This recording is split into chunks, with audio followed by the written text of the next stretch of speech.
¿Ya conoces las publicaciones del Centro Olof Palme? Te invitamos a conocer México y las operaciones de mantenimiento de la paz de las Naciones Unidas en el siglo XXI, retos y oportunidades. Bajo la autoría de 13 expertos, coordinados por María Cristina Rosas. En esta obra aprenderás qué es el mantenimiento de la paz, la experiencia de Canadá, Turquía y China en el mantenimiento de la paz, qué son las operaciones de mantenimiento de la paz conjuntas, así como la relación entre las operaciones de mantenimiento de la paz y la delincuencia, la policía y el género, entre muchos temas más. Adquiere ya, México y las operaciones de mantenimiento de la paz de las Naciones Unidas en el siglo XXI, retos y oportunidades. Envíanos un mensaje a través de nuestras redes sociales para adquirir esta y otras obras del Centro Olof Palme México. Contáctanos hoy mismo.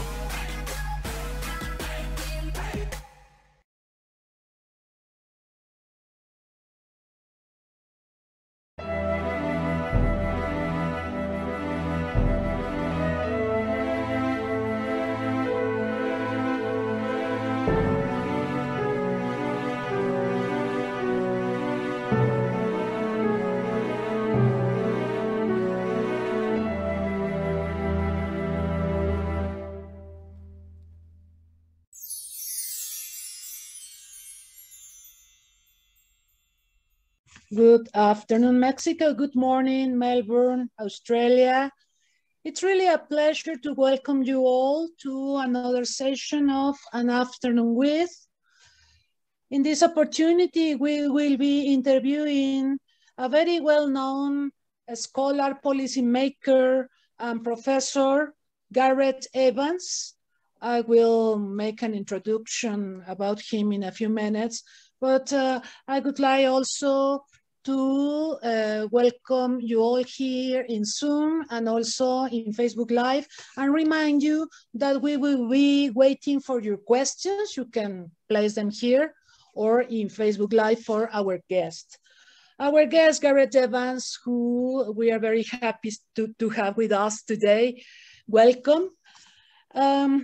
I would like to say a few words about his resume that is very impressive, and believe me when I tell you it may take us several weeks to talk about his personal achievements and his personal and professional experience in a number of fields, but I'll make an effort to say some of his multiple achievements for the purpose of this introduction.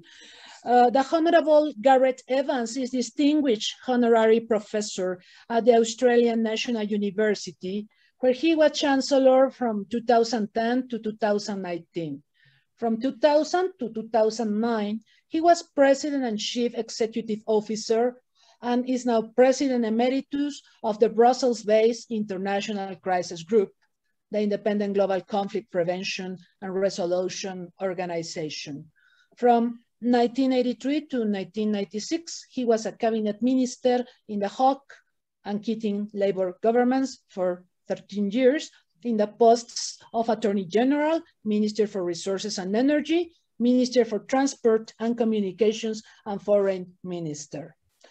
A member of the Australian Parliament for 21 years, he was Senator for Victoria from 78 to 96, serving as deputy leader and then leader of the government, and was a member of the House of Representatives from 96 until September 99, serving as deputy leader of the opposition.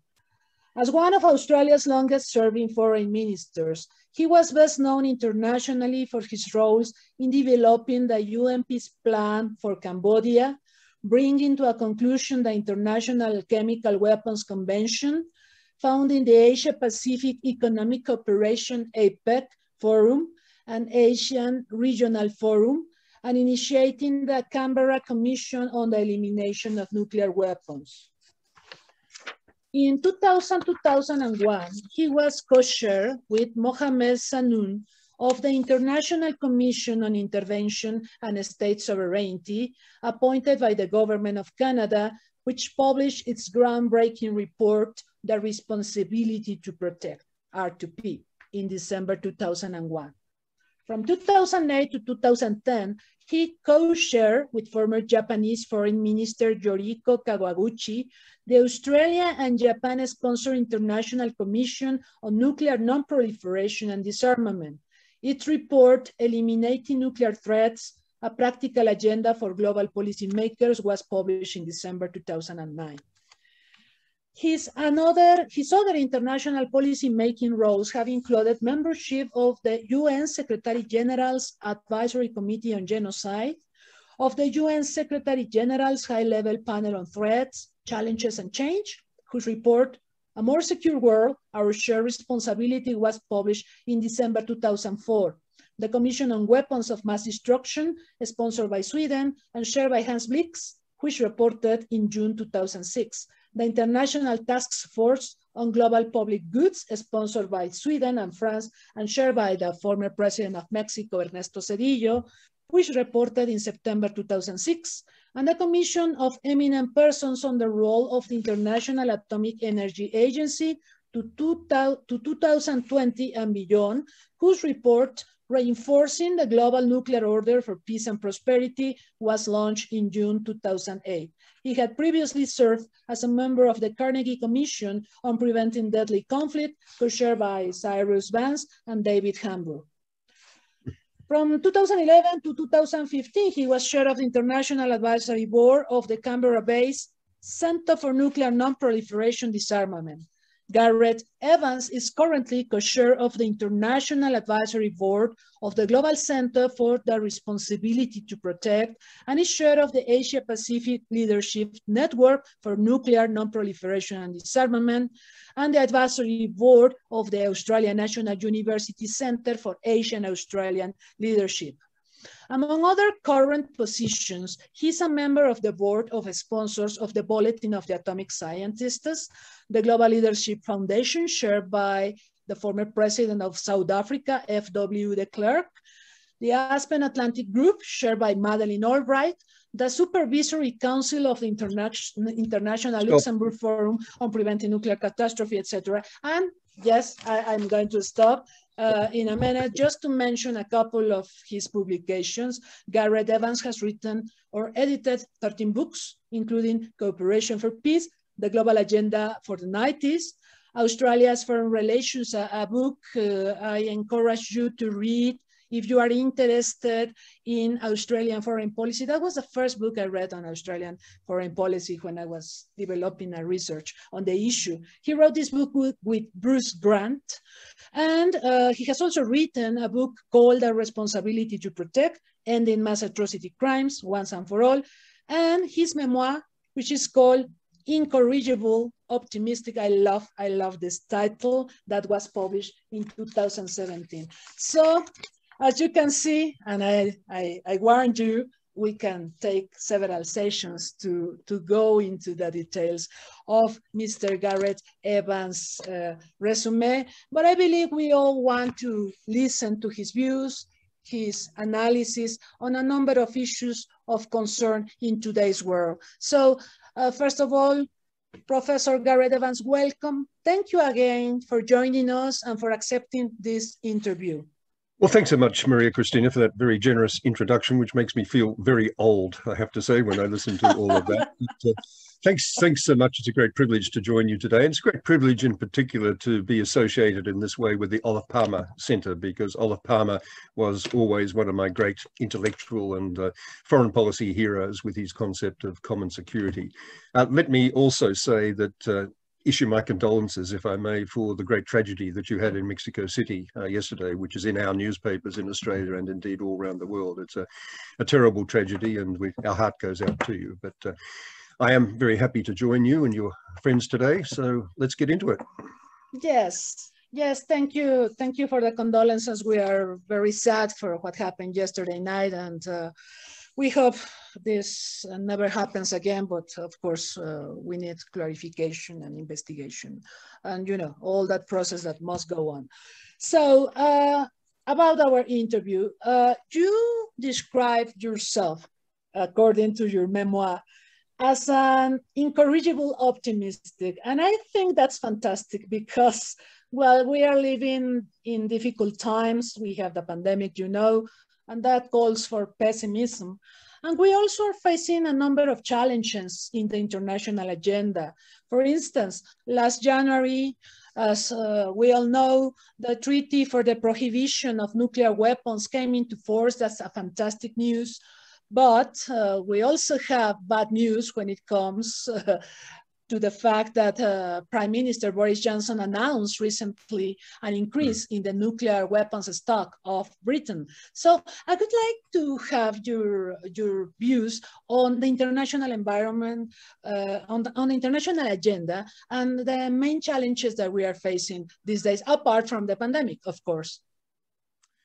Well, I describe myself as an incorrigible optimist, I guess, for two reasons. One, because if you can stand back a little from the current events and the many traumatic events and uncertain and volatile events that are around us, which we'll come to, I think, and look at the broad sweep of history, there is ground for optimism that we're making progress, that we have learnt a lot about the horror and misery of war, and are pretty reluctant as a set of sovereign nations to plunge into war, because with modern technology, even putting nuclear weapons aside, the scale of the devastation really makes any cost-benefit calculation come down very much on the side of the costs. And people like Steven Pinker, who've written a lot about the decline of violence over the course of centuries, sometimes dismissed as a naive optimist for that view, I do think get it basically right. I think the second reason I'm an incorrigible optimist is simply because you have to be. I think to get out of bed in the morning, you have to believe the change is possible. You have to believe that a safer and saner world is possible if you're going to make it so. Optimism is self-reinforcing in the way that pessimism is very self-defeating. So that's my starting point. But looking out at the world around us at the moment, not only do we have these big three existential threats to life on this planet as we know it, namely climate change, possibility of nuclear weapons catastrophe, and also now, as we're acutely aware, pandemics. There are many, many parts of the world in which conflict is still going on, and there's many instances of our failure to effectively stop serious mass atrocity crimes, sometimes genocide even, with Syria the most obvious example, but Myanmar a very current one. We do see an inability to deal with some of the most serious assaults on human rights in countries like China with the Uyghur population and so on. So there's much to be miserable about, and much to be concerned about, and much to be focusing on when it comes to trying to identify credible solutions. But I don't know which one of those you want to start with. I think in terms of just where we're going as an international community, I think the pandemic could be a little bit of a watershed in this respect, and the jury is still out as to whether the result, the wash-up result of the pandemic, is to be a wake-up call to the international community about the absolute necessity for international cooperation and collaboration in dealing with these transnational, global, regional public goods issues, or whether rather we will see the other side of the coin, a retreat into very defensive nationalism, focusing on worrying about supply chains and developing protectionist policies and all that goes with that, which can have quite serious longer-term economic implications, but also be more inwardly focused, much less willing to even think about Olof Palme's concept of common security, finding your security with others rather than against them. It's possible we'll go down that particular route. And some of the drum beating that's going on about China at the moment, including in my own country, is a depressing indication of the way in which, you know, we can get defensively neurotic about things rather than just work very, very hard at trying to find cooperative and collaborative solutions. But I'll leave it to you to pick up one or more of those threads and see where they take us. Well, let's talk about nuclear weapons and the challenge posed by, you know, Boris Johnson's initiative to increase the nuclear stock of the British. Yeah, well, despite the optimism that has been generated by the nuclear ban treaty, Treaty on the Prohibition of Nuclear Weapons, with the support that it has had from the majority of UN member states, and the significance of that as a big step forward in the delegitimization of nuclear weapons and the normative need to get an understanding of how indiscriminately inhumane and horrible they are, and why we must set our sights on ultimate elimination. But despite all that, I think we have to be honest with ourselves and acknowledge that global zero is about as far away as it has ever been, because there's no prospect whatsoever now and for the foreseeable future of any of the 9 nuclear armed states buying into that treaty, or indeed it getting support from any of the major allies, Australia included, of the United States, who believe, I think wrongly, that they're guaranteeing their security by sheltering under that protective umbrella. The truth of the matter, as we all know, is that those very, very important arms control agreements that have been negotiated over the last 2 or 3 decades are either dead or dying or on life support. We know that there's no enthusiasm from any of the nuclear armed states for moving seriously down the path of disarmament. We know that the Iran, obviously, JCPOA, the agreement there is in trouble, although the latest news is a little bit encouraging there, that the United States may be prepared to make some necessary compromises on sanctions to get back to some degree of sanity there. We know that we're having real difficulty in advancing the denuclearization of the North Korean peninsula. And generally the environment is pretty bleak. There's a couple of rays of mini sunlight on the horizon. The no first use concept, doctrinal commitment to never being the first to use nuclear weapons, is now very much back on the agenda. It's the subject of campaigning now from the Global Zero organization, Parliamentarians for Nuclear Non-Proliferation and Disarmament. And most importantly, there is some degree of optimism that with President Biden's election, there will be a move by the United States to embrace no first use, or at least its functional equivalent, a declaration that the sole purpose of nuclear weapons is to defend against nuclear attack. If we can go down that particular path and the United States can exercise some leadership in that respect, then I think we may begin to get a few things back on track. But it's going to be a very long, hard haul, and I'm afraid that the prospect of a nuclear holocaust is something that really, really, really does worry me. Not so much because I think it's likely that any country will deliberately, aggressively use nuclear weapons to advance either territorial claims or some political agenda. The greater risk to me for the foreseeable future is, I think, sort of accidental use through system error, human error, human idiocy, miscalculation, miscommunication, perhaps contributed to by cyber sabotage and everything that can go wrong with communication and understanding. And the way in which, in this kind of environment, where there's a lot of volatile things going on, small incidents can escalate quite dramatically and some serious miscalculations can be made.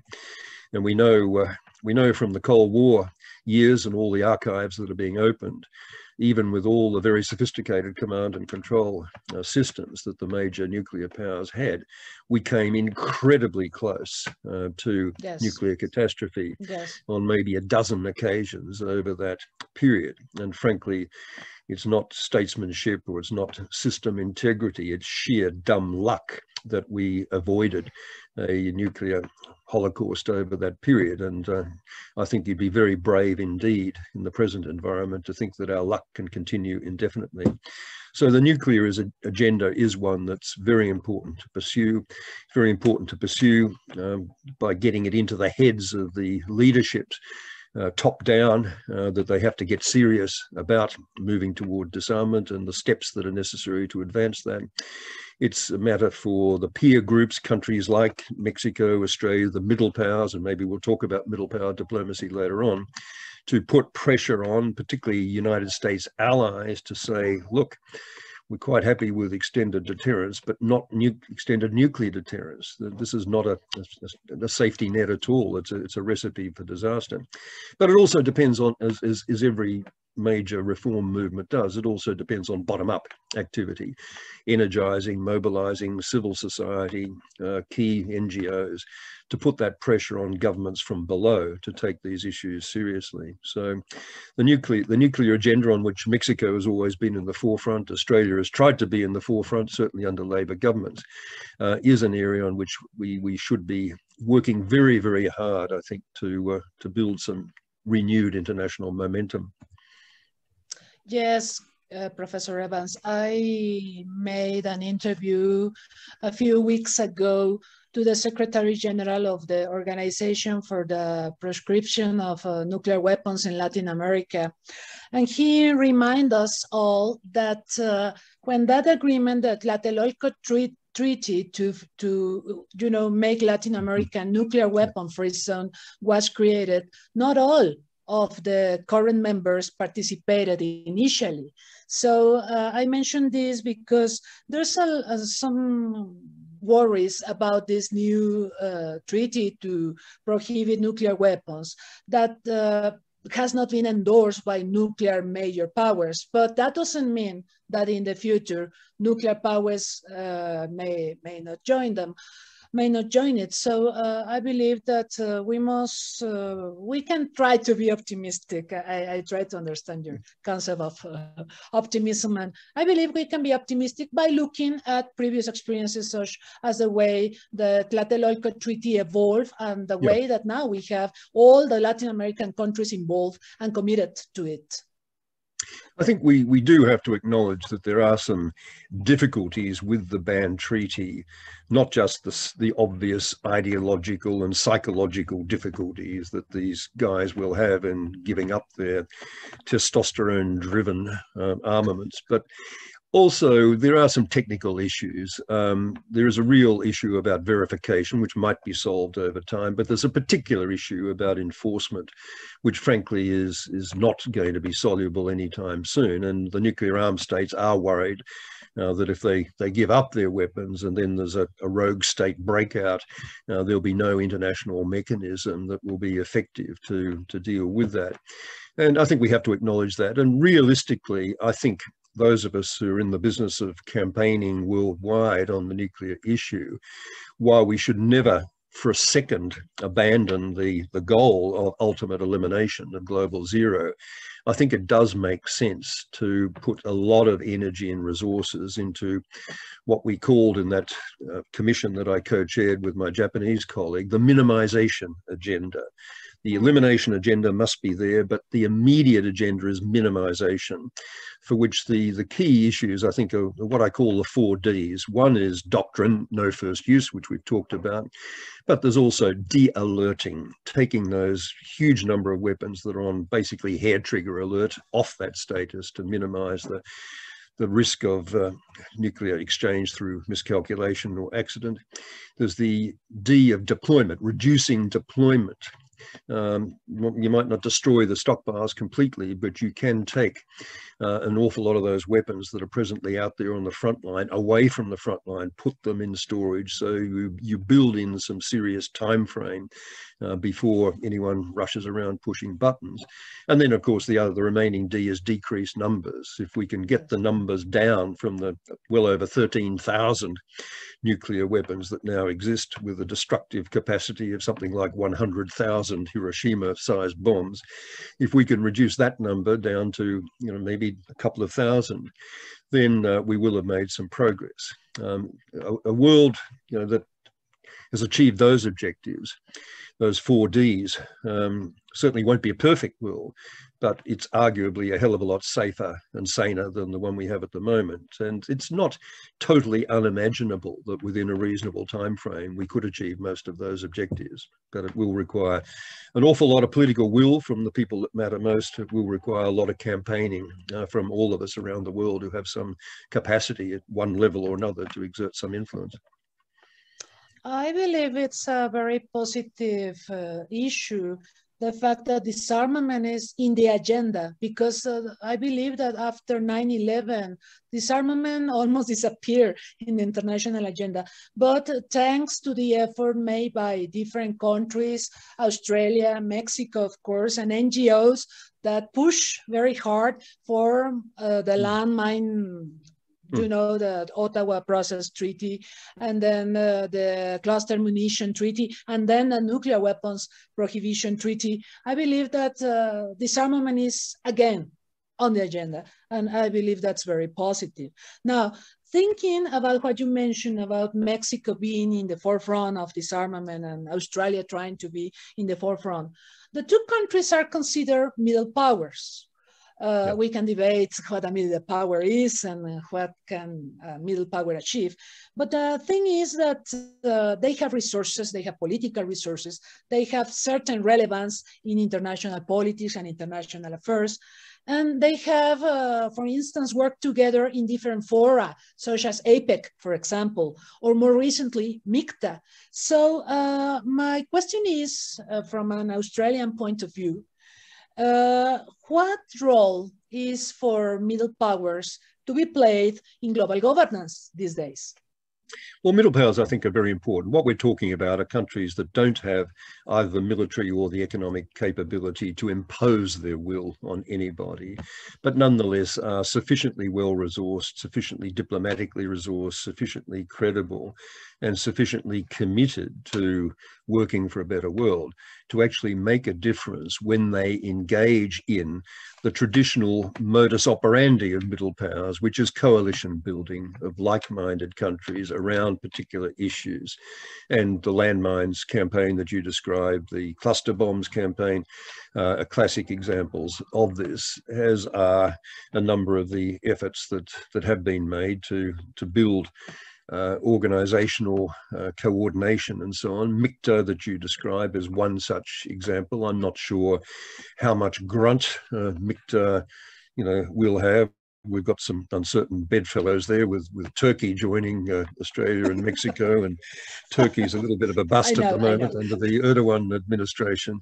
But nonetheless, the idea of middle powers being creative, energetic, and able to build these worldwide or region-wide coalitions of support for often unpopular causes is a pretty important international phenomenon.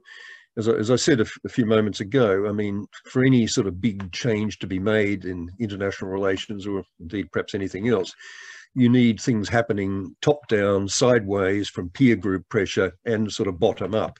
And the middle powers are classic vehicles for sort of peer group pressure and building constituencies and building momentum, building normative momentum. Perhaps you don't always get all the runs that you want on the board, but it was a middle power coalition that produced the cluster bombs ban. It was a middle power coalition that did the other stuff that we've been talking about, it's just very important to keep that particular flame alive. Australian governments have waxed and waned in their enthusiasm for multilateral diplomacy generally, and middle power diplomacy in particular. But I think it's a very important part of the repertoire, and certainly it's a very important element in the Australia-Mexico relationship, which I hope we can build on in future. Yes, and speaking about that, speaking about middle powers, I would like to invite you to pose a question. The purpose of this question is that we are going to give the person who answers right this question a book on Australia and Canada foreign policies. That's a book I was working by the end of last century. That's the reason I met you, and I met different scholars and experts on Australian foreign issues. So this book is going to be for the person who answers the following question. And now Mr. Evans is going to make that question. Well, the question we discussed, which I thought might challenge us and initiate a little bit of discussion later on when you know the answer, is who's the author of this quote which reads as follows: The United States has two choices about how we use the great and overwhelming military and economic power we now possess. We can try to use it to try to stay top dog on the global block in perpetuity, or we can use it to try to create a world in which we will be comfortable living when we are no longer top dog on the global block. Who said that? Okay, that's a very good question. And well, now I know the answer. I was discussing this with Professor Evans prior to this interview, and you didn't know the answer until I told you. You didn't know the answer. Yes, I was surprised to know who said that. Wrong, so, but anyway. Yeah, okay. We'll come so back it's to that. a real challenge. We will wait for your answer, and then we will discuss the answer. So please try to answer this question. You have to send us an email to registrowebinar.ceop@gmail.com. You send your answer, and the answer that is correct will have this book, and we will discuss the answer. Now, while we wait for the answer, Professor Evans, now is 2021. It's been 20 years since R2P was announced, presented to the global community. And I believe that was a major keystone in dealing with the human security agenda. So what has happened in these 20 years, and what are the challenges and the achievements in your view? Well, it's 15 years or 16 years since the report was removed from the bookshelves and actually given real life by being embraced universally by the General Assembly in 2005 at the World Summit. And you had the world's heads of state and government there, and they unanimously endorsed this concept that mass atrocity crimes, genocide, ethnic cleansing, other crimes against humanity, major war crimes were not nobody's business, but everyone's business. So what has happened in the 15 years, at least, since this was formally embraced? Well, quite a bit. And although part of the story is pretty gloomy, not all of the story is. I think there's 4 benchmarks that we can use to evaluate the success or otherwise of R2P. The first is, how successful has it been in establishing a new normative standard, in getting us away from this notion that things that happen behind high sovereign state borders were nobody else's business? I think it's been very successful in that respect, as demonstrated by the annual debates in the UN General Assembly, as demonstrated by the fact that on multiple occasions the concept has been invoked by the Security Council. Yes, there are a handful of spoilers, some still in your neighborhood, like Cuba and Nicaragua, I'm afraid to say, that continue to say that it's all a terrible, terrible idea.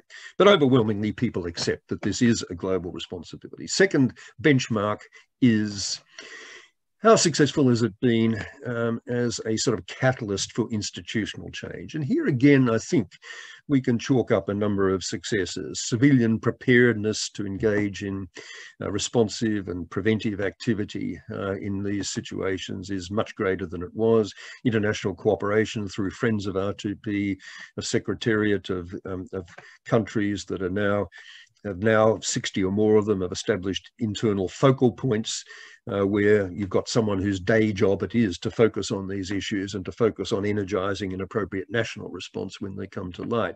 You've got much greater military preparedness to deal with those situations where a military intervention may be authorized by the Security Council.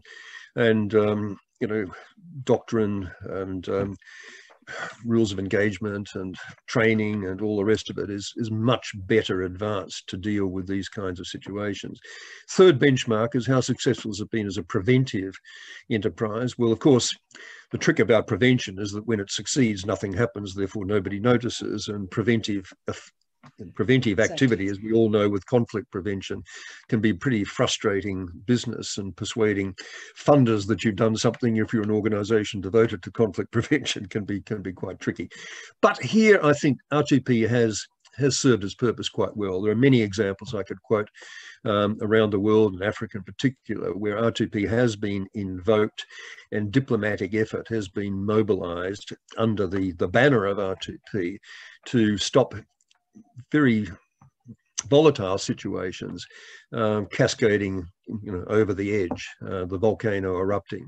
Just one example to make the point: Burundi in Central Africa, with exactly the same demographics as the Rwanda next door, which we can all remember, the horror of the genocide there, has been on the point of exploding probably half a dozen times over the last 15 years. But on each occasion, the African Union, the United Nations, has mobilized diplomatic effort, engagement, and pulled that country back from the edge of the volcano. So preventively, we haven't done a bad job. But reactively, what's the story when prevention has failed, atrocity crimes are occurring? Well, we haven't had too many successes there, frankly. A few, Kenya earlier on, is a pretty clear example. Libya initially in 2011, when the Security Council did agree on a military intervention when terrible one-sided violence was being perpetrated by the Gaddafi regime. But that went sour when the Security Council failed to maintain consensus about maintaining that military engagement. The P3, the UK, the US, and France wanted to go hell for leather for regime change. The rest of the world said, no, this is about civilian protection, not regime change. And that led into the catastrophe of the failure of any kind of response, invoking R2P with Syria, which plunged from one-sided violence into catastrophic civil war as a result. And we've seen further problems in Sri Lanka since, and we've seen it now twice in Myanmar with the Rohingya assault in 2017, and now with the military's assault on the entire population. So, we haven't been as good as we should have been in reacting, not so much with military response, because that's always going to be a very hard call, but naming and shaming, arms embargoes, diplomatic isolation, sanctions, threats and implementation of prosecution through the International Criminal Court. These are all tools that are available, and they haven't been sufficiently utilised. So there's a big job still ahead to give effective implementation to R2P, but it's a concept that has caught the imagination of many people. I can't tell you how many PhD students there are around the world. I can't tell you how many political science courses and public affairs courses talk about R2P, and how many messages I get from youngsters around the world who are energized and engaged by this idea. So again, I am an incorrigible optimist that over the long haul we can get back to something approaching a greater degree of consensus on the Security Council and elsewhere around that. But we've still got a long way to go. Yes, I believe there's much to be done. I was remembering Romeo Dallaire. Remember Romeo Dallaire, who was in charge of a small peacekeeping operation prior to the Rwanda genocide. Yeah. He's been developing this concept about the will to intervene. What do you think about that? Well, Romeo Dallaire is one of my heroes, for the effort that he made and the shocking sort of psychological trauma that he went through when those efforts were unsuccessful. And what he's about is just energizing that degree of engagement, commitment, reminding us all of our common humanity and the absolute necessity to respect that by not turning our backs when atrocity crimes are being perpetrated, even if it's wholly within the boundaries of a sovereign state. It's one of the organizations that is working, there's a number of them around the world, yes, to just energize and give practical weight and effect to that commitment, and constantly remind governments that they can't shelter behind indifference or lack of knowledge or pretense that this is not a universally accepted norm now. What we've got to do is put flesh and blood on that norm. Yes, I agree. Now, I would like your views on the following.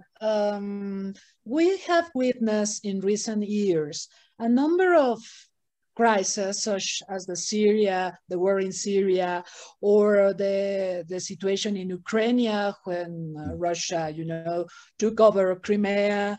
And all these crises have not reached the United Nations Security Council, or they have reached the UN Security Council, but the Security Council has been paralyzed. This reminds me of the Cold War times, when the Security Council couldn't do anything when a crisis erupted. So this is of concern, because these crises are being arranged or managed by other actors, not the UN. What's your take on that? Are we witnessing a crisis on conflict management by the UN? Yeah, it's a very depressing sort of environment. All that hopes that we all had with the early post-Cold War years, when the atmosphere on the Security Council was completely different, when there was genuine cooperation, when even though China was a reluctant enthusiast for some of these things, it was never exercising a veto. It was just abstaining from all the difficult things. But now you've got Russia being a systematic spoiler in just about every international context, and behaving, very badly locally. And with that veto power that it has, it alone can stop any kind of consensus emerging on all these key issues. The composition of the Security Council is a problem, as Latin Americans are well aware, because you're not represented there. It is the world of the middle of the last century, not the world of the 21st century that is represented. Yes. Unfortunately, I think even if we were to change, and it's been one of my crusades over many years to try to make the Security Council more representative of the current world, were it to be so, and were its numbers to be expanded and to include, countries as it should, like India and so on, I won't get into the debate about which Latin American country it should be. If it were, I don't think we could assume that the environment would be any better about, the exercise of the ability to find consensus. It's a troubling environment. So it is the case that if we are going to make progress on a lot of these big issues, the big existential issues we began by talking about, or so many of the other conflict situations around the world, it is, I think, for the foreseeable future, going to have to be through other mechanisms, little plurilateral efforts like the negotiation of the Iran nuclear deal. It's going to be bilateral or small-scale regional efforts, as in North Korea, the denuclearization of the peninsula there. I think that's the reality, and with middle powers exercising such pressure as they can, and actively motivated major powers. But in many ways, it's not just the Russias and Chinas that we should be critical of, because I've given one example already of the US, UK and France completely losing the plot over the Libyan intervention. They won clear Security Council support for a civilian protection exercise when it looked like a major massacre was about to occur, with Gaddafi forces moving on Benghazi. But then they couldn't help themselves but to adopt a regime change agenda, refused to listen to any of the BRICS countries. Brazil was on the Security Council at that stage, as was India, as was South Africa, as well as China and Russia. And those BRICS countries were a very important bloc, and they had supported the initial intervention. But when the P3 behaved as they did, that was the end of any consensus, and that was a watershed in history if we look back, and that's been the big thing that inhibited any kind of consensus at all on how to deal with Syria. And the scars of that little exchange in 2011 are still seriously borne. So there's no easy way out of this, except to use such mechanisms as we can. I think we've got to place a lot of emphasis on sort of dialogue machinery that is evolving in various places around the world at a regional or sub-regional level. You know better than I do the art of the possible in Latin America in this respect. In Asia, the East Asian Summit, as we call it, does exist as a gathering annually at head of head of government level of every key country in the region, with an open-ended both economic and security agenda. And that does create an environment in which heads of government, heads of state can get together and work at finding collaborative solutions to these great issues. And maybe we're just going to have to inch our way forward using such mechanisms as are available and such pressures as we can mobilize in particular cases. But it's we've got a long way to go to recreate an environment in which we can be really comfortable that we're going to solve these problems. But don't give up on the UN. Is a very, very multilateral engagement. All the huge family of organisations that operate under the UN umbrella are incredibly important in advancing so many of our policy agendas, and most of them are working, frankly, pretty well. We're seeing real problems at the top. Every now and again, problems arise. WHO organisation, WTO problems, and so on and so forth. But by and large, I mean, if we're going to be serious about cooperative and collaborative solutions to these big public goods problems, we are going to have to work seriously with these global organisations, and with adults back in charge now in Washington at last after the horror of the Trump administration. Yes. we can have a lot more confidence that these organisations will continue to operate effectively. Have we got an answer to our question yet? Has anyone given us an answer? No, I was thinking that most of the structure of the UN works very good, but because they do good and they're working well, they don't attract the media or the attention it deserves. It's only when things go wrong that you get the attention of the media, and normally this leads us to address the UN Security Council. It is paralyzed, etc. But the other institutions are working well, so I agree. And the reason I ask you this question is because, as I'm sure you know, Mexico is now a non-permanent member of the UN. And well, in the morning I was talking to people in our mission to the UN, and they were telling me that today they will be discussing the reform of the UN Security Council. So I thought to myself, oh, this is hard. It's hard. It's hard. But we shouldn't give up. I agree with you. Well, let me tell you, Professor, that we have a winner. The winner is Alejandro Perez, and he replied correctly. He said that it's Bill Clinton who said that. So it's great. Do you want to make a comment on that? Because remember what I told you. I told you that I thought it was Donald Trump who said that. So please. Not Donald Trump. No, it was an extraordinary quote, and I'll repeat the essence of it again. US has got two great choices about how we use our power: to try to stay top dog on the global bloc in perpetuity, or rather to create a world in which we are comfortable living when we're no longer top dog on the global bloc. And clearly Clinton's preference was for the latter, and I thought that was just a pitch perfect statement. The interest of this quote is that he never made it publicly, and no American president has said anything that specific publicly since. Where I heard Clinton, I was on a platform with him in California, Los Angeles. It's a whole different story. It was a Hollywood event. Crazy, crazy, crazy. But there it was. I heard Clinton say this, and he meant it. And he said something a little bit like it publicly at Yale a couple of years later. This is after he left the presidency. This is in 2002, when he was a private citizen. But no American leader is going to, even now, I think, be heard to say that we should abandon our aspirations for global leadership, for primacy, predominance, preeminence. They might agree with it privately. They might agree that the tectonic plates have changed, that China is right up there now alongside them, and that the task is working out how to live comfortably with this environment in which global leadership is shared rather than unequivocally unipolar.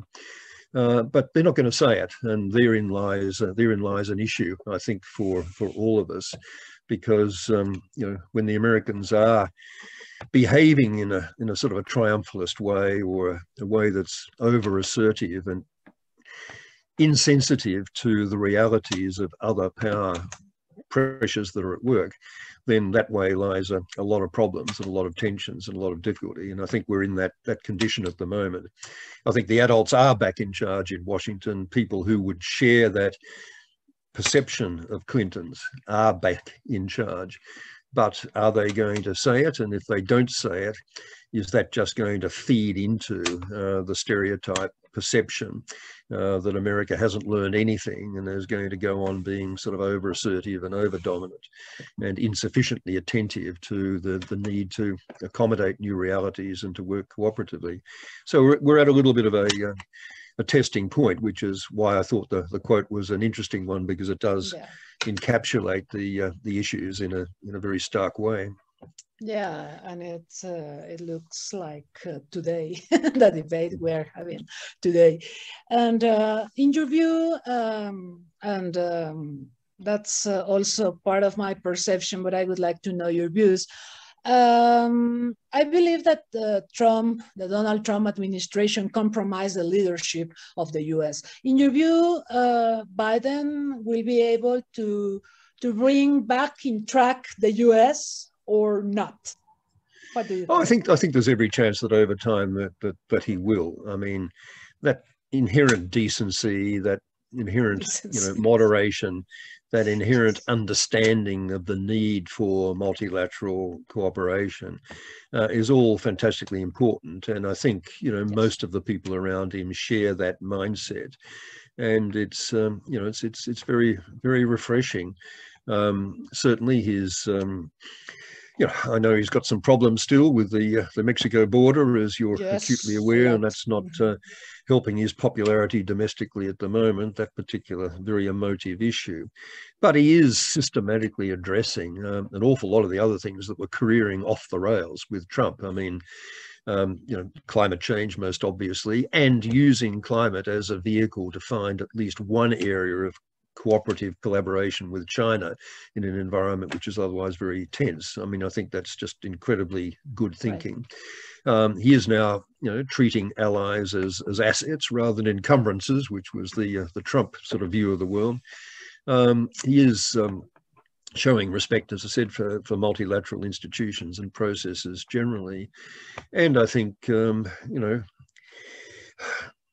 look, America has sacrificed a gigantic chunk of its soft power, its persuasive credibility.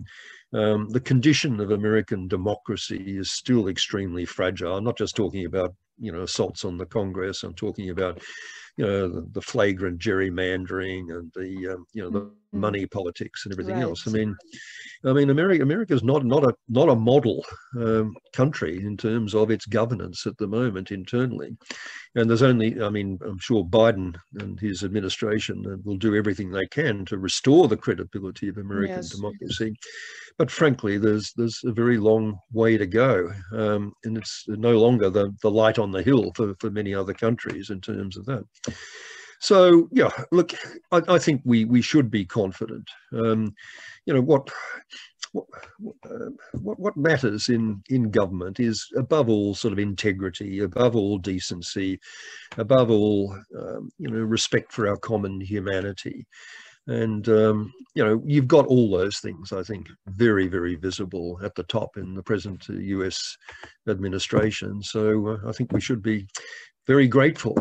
But God, it's volatile, and you can see from the way that level of Republican support for Trump is holding up to absolutely unbelievable levels. 70% plus of Republicans still support Trump and everything that he stood for. And, given the peculiar character of the American democratic system, I mean, it's not impossible that Trump himself or a Trump clone could reappear in 3 years' time for the next US election.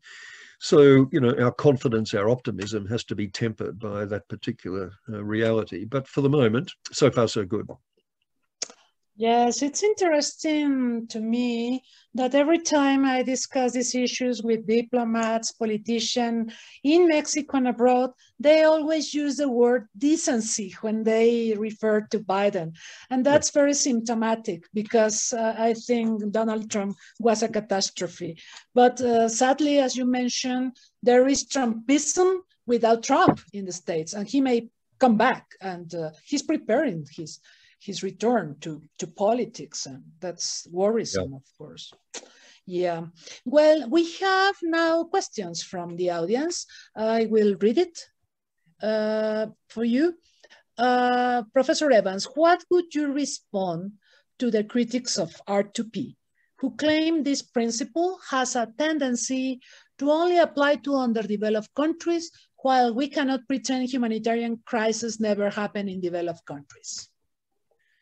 Well, it certainly is applicable to every country in the world alike. The principles are there, and there's no possible argument about that. It so happens that some of the situations that have been most explosive have been in developing countries, Africa in particular, and that some of the remedial measures that have been effectively taken with the International Criminal Court and through the application of effective diplomacy, have been in those countries. But I don't think there's any issue of principle involved here.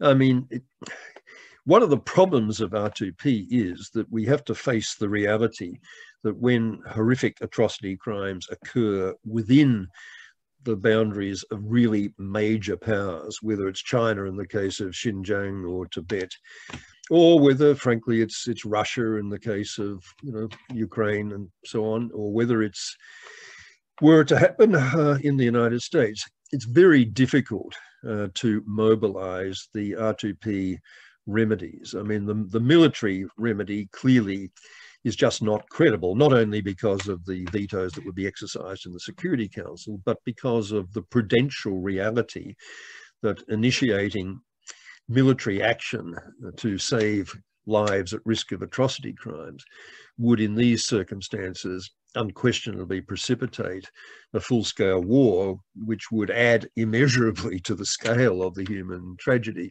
So you've always got to apply the principle of doing more good than harm with your remedies, and that's an inherent limitation on R2P, not in principle but in practice.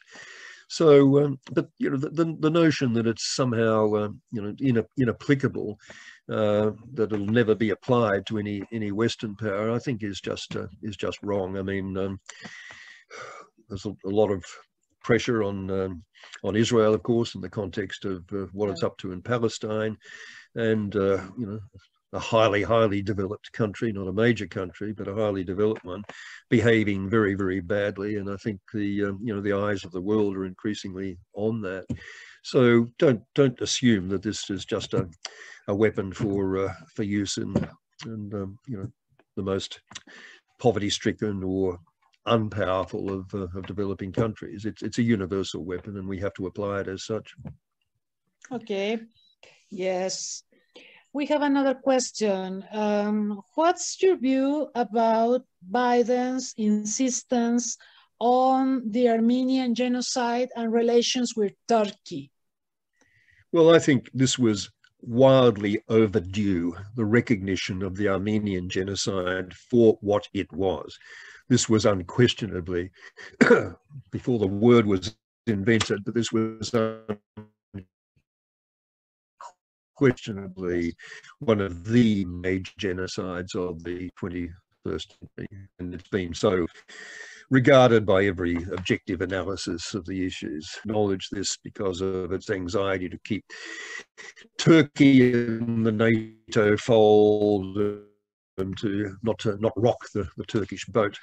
But Erdogan now is behaving so badly that I think that inhibition is less strong than it used to be. There's still a desire to keep Turkey part of the Western sort of military alliance, but even that is becoming harder to sustain as Turkey snuggles up to its long-time enemy Russia and finds common ground in their common enthusiasm for dictatorship.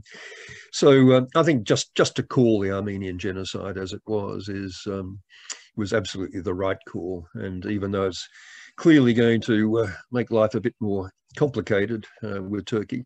I don't think we should overstate that. I mean, there are many people. I mean, I know the Islamist sentiment is growing in Turkey as distinct from the great secular traditions of that country, and this is causing some complications. But there is within the country a huge store of decency and recognition of the reality of Turkey's very bad behaviour in the past. And you know, from time to time there have been academic commissions and so on proposed, with serious scholars wanting to, you know, articulate the issues and lay them out once and for all. Right. So I think we can overstate the extent to which this is an emotive issue.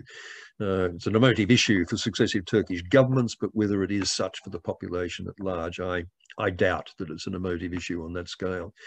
I mean, you know, ordinary people are pretty decent, and they are prepared to acknowledge when they understand and are knowledgeable about the facts. They are prepared to acknowledge fault, particularly in the past. I mean, Australia's had to do that with our treatment of our own Indigenous people.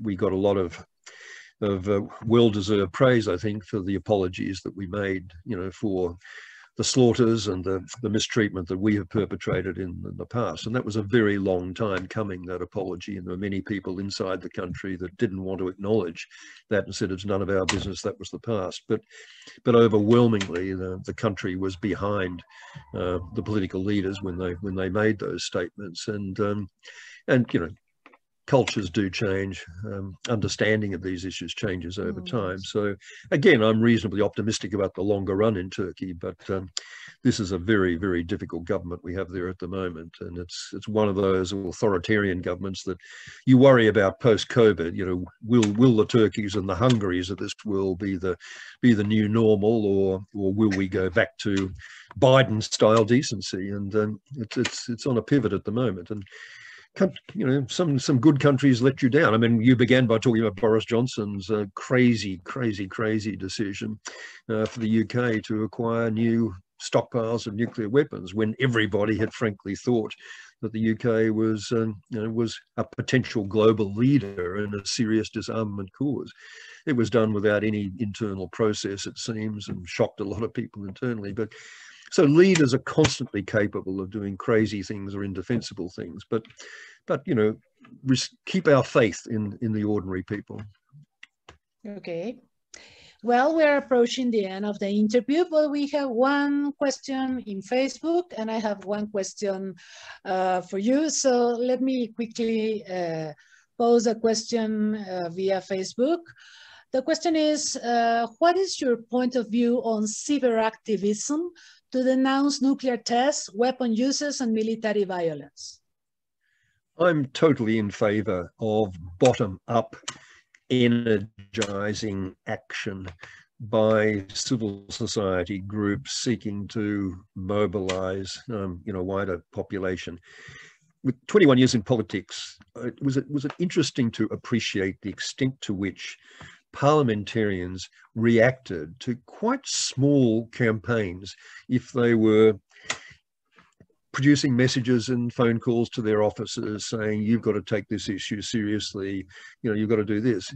It would only take, you know, maybe a dozen of those sort of messages for my fellow politicians to come to me and say, hey, there's a real community sentiment about this. Can we go on ignoring this issue? What should we be doing about it? So never underestimate the power of that sort of pressure from below. I mean, ordinary people sometimes feel a sense of complete futility, complete hopelessness. I don't have a voice. I'm not inside the room. I don't have any influence, any power. What can I possibly do? Well, what you can do is join these civil society organizations or join in these campaigns, write the letters, make the phone calls, send the messages, use the social media, just to generate a sense that, you know, people care about a particular issue. Not usually going to be enough by itself. You're going to need those other levels of pressure and understanding and commitment. But it's, I think it's not a sufficient condition, but it's a necessary condition for effective reform. Okay. And then the final question. Okay. You are a professor and you work with students, and we have many students here following this interview. and many of them are students of international relations. So my question is, what do you think, what would you say to students of international relations? And what would you say to them in terms of improving or skills that they should develop or things they should be looking at this point? Well, I've written about this, and there's an article on my website which you might look up. So You Want to Be a Diplomat, it's called, and that's a set of suggestions for anybody wanting an international career, not just in a foreign office. I think, in terms of, first of all, you've got to obviously do well in your studies and have a very solid intellectual foundation. Don't get too obsessed about formal study of international relations as such, in particular international relations theory, which I have to say I never ever took very seriously, and it didn't make a ha'porth of difference to my own role as foreign minister. And a lot of it's crazily abstract and irrelevant, but the policy focused studies that you do, the history studies that you do, are incredibly important. Doesn't necessarily, I mean, what people in international affairs often, their backgrounds are not necessarily international relations at all. There are other disciplines, but you've got to have strong academic, intellectual background and capacity. You need to advance other skills. Language skills are incredibly important. I'm afraid I'm pretty monolingual. I'm not a good example of this. As someone once said, I think it was Ernest Bevan, a UK foreign minister, the only job I could have in the foreign affairs establishment as minister, because I wouldn't get a job at any other level because of my language skill. But that's incredibly important in the contemporary world. I mean, English might be the lingua franca, and that's a necessary condition to have it. But the level of cultural understanding and sensitivity that comes with any language study is incredibly important. You've got to maximise your experience. I mean, do internships as much as you possibly, if you want an international career, with organisations and International Crisis Group. When I was running it, we took 90 to 100 interns a year from all around the world, really the best and the brightest. And we couldn't guarantee them all jobs, but when those entry-level jobs did come up, they invariably went to young people that we knew we'd seen their capacity by working with us. And what you've also got to do is just have a bit of luck. With any career, you can position yourself with the skills that you acquire, the experience you acquire, but find yourself missing out on the jobs that you want over and over again, and not necessarily with any great objective justice. So just recognise that, have other irons in the fire, have other career options very much in mind, so that you're not going to be totally devastated if you don't realise your primary dream. But it really, for the world to get out of some of the the dilemmas it's currently in, the fragility that it's currently in, the next generation's role in this is going to be fantastically important. It's not all greybeards like me. We've had our time, and we've come and we're going. It's the next generation that really would matter. And just for the next generation to abandon that sense of public policy commitment and to rush off and want to make money in the finance sector and not go through the stress of an NGO career, the financial stress, or a public service career, which is not necessarily going to be all that remunerative. Just do recognise that these careers are fantastically important for our security, for our prosperity as a world. And if you do have that instinct that you want to make a contribution in international relations, please give that instinct free rein. The one other thing the advice I always give, which is very, very difficult now in this COVID period, is travel. Expose yourself, get that sense of what other cultures, other countries are like. I traveled enormously as a young student, and if anyone reads my memoir, Incorrigible Optimist, they'll see how often I refer to those travel experiences in Southeast Asia and Africa and the Middle East as just being incredibly formative for me in generating an understanding of other countries, other cultures, and taking us out of our little bubbles in which we live in our own country. Much harder with COVID. Travel effectively wound up, but for youngsters wanting a career in this area, just maximize that kind of personal experience along with all the other things that I've described. May I add to what Professor Evans just said, that you need to work on food for the spirit. Traveling is food for the spirit. And I didn't mention this when I introduced Professor Evans, but he has leisure interests such as reading, writing, travel, architecture, opera, golf, and Australian rules football. And that's amazing. I remember when I met with Bruce Grant, I was amazed at the fact that he's a very well-known film critic, and I was amazed at that. And he's, of course, a key figure when we think about Australian foreign policy. So think about, you know, what Professor Gareth Evans just said, but also you need to feed your spirit, and you need to diverse your interests, because absolutely everything you learn in life is useful. That's what I have learned in my life, so I share that with you. So, Professor Evans, it's been an enormous pleasure to have you here with us today. There's a number of issues we would like to discuss with you, but time is running out. But I hope we can meet sometime in the near future to do that. I thank you again. I wish that we sort this pandemic out and we can meet again in Buenos Aires. The last time I met with you was in Buenos Aires, remember, yes, during a seminar on nuclear non-proliferation, or in Australia or in Mexico. So thank you very much. I don't know if you want to make a final statement. Well, just thank you so much, Maria Cristina. Thank you for all the colleagues for listening in, colleagues and friends, and every best wish for the Olof Palme Centre. And may that spirit of Olof Palme and that spirit of finding your security with others rather than against them, may that be the one that prevails.